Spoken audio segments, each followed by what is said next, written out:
ಆದ ಸಾಹೇಬಣ್ಣ ಶ್ರೀರಂತವರೇ ಹಾಗೂ ಭೀಮಣ್ಣ ಕುಲ್ಕರ್ ಅವರೇ, ಮಾಳಪ್ಪ ಸನ್ನತಿ ಅವರೇ, ಮತ್ತು ನಮ್ಮ ಈರುಂಡಿ ಕಾಕ ಅವರೇ, ಮತ್ತು ನಮ್ಮ ಬೈಲಪ್ಪ ಅವರೇ, ಹಾಗೂ ರಾಜು ಅವರೇ, ಮಾದೇವ್ ಎಳವರವರೇ, ಹಾಗೂ ಈ ಕಾರ್ಯಕ್ರಮದಲ್ಲಿ ಸೇರಿದ ಎಲ್ಲ ನನ್ನ ಪ್ರತಿ ವರ್ಷದಂತೆ ಮೊಹರಂ ಹಬ್ಬವು ವಿಜೃಂಭಣೆಯಿಂದ ನಮ್ಮೂರಲ್ಲಿ ಜರುಗುತ್ತದೆ.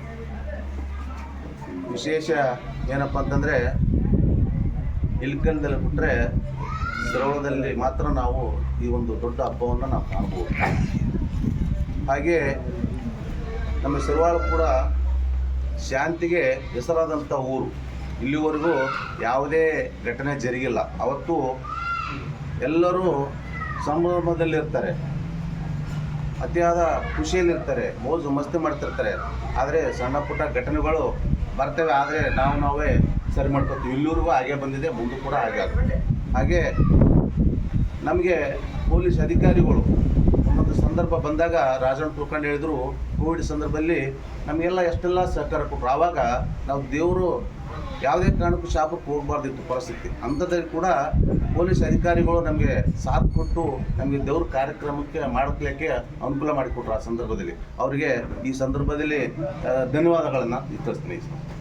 ಬಂಧುಗಳೇ, ತಾವುಗಳೆಲ್ಲ ಏನು ಒಂದು ಸೌಹಾರ್ದವಂಥ ಒಂದು ಹಬ್ಬ, ಈ ಹಬ್ಬದಲ್ಲಿ ಎಲ್ಲ ಸಮುದಾಯದವ್ರದ್ದು ಸೇರ್ತೀವಿ.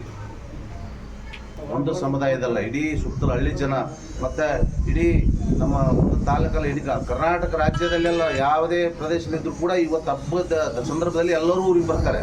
ಇಡೀ ಊರೇ ತುಂಬಿ ತುಳುಕ್ತಾ ಇರ್ತಾರೆ. ಅಂಥ ಒಂದು ಸಂಭ್ರಮದ ಹಬ್ಬ ಮೊಹರಂ ಹಬ್ಬ.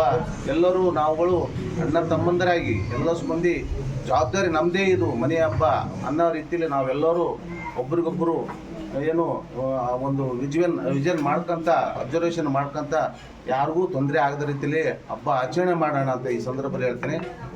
ತಾವೆಲ್ಲರೂ ಅವತ್ತಿನ ದಿವಸ, ಹಬ್ಬದ ದಿವಸ ತಾವುಗಳು ಎಲ್ಲ ಹಿರಿಯ ಮುಖಂಡರು ಕೂಡ ಇರಬೇಕು. ಯಾವ ತಿಳಿದೇ ಇದ್ದ ವ್ಯಕ್ತಿ ಏನೋ ತೊಂದರೆ ಮಾಡಿದ್ರೆ ಅವ್ರಿಗೆ ತಿಳಿಯಳಿಸಿ ಹಬ್ಬವನ್ನು ಶಾಂತಿ ರೀತಿಯಿಂದ ಆಚರಣೆ ಮಾಡ್ಬೇಕಂತೇಳಿ ಈ ಸಂದರ್ಭದಲ್ಲಿ ಕೇಳ್ಕೊಂಡು ನನ್ನ ಎರಡು ಮಾತನ್ನು ಮುಗಿಸ್ತೇನೆ. ಎಲ್ಲರಿಗೂ ನಮಸ್ಕಾರ.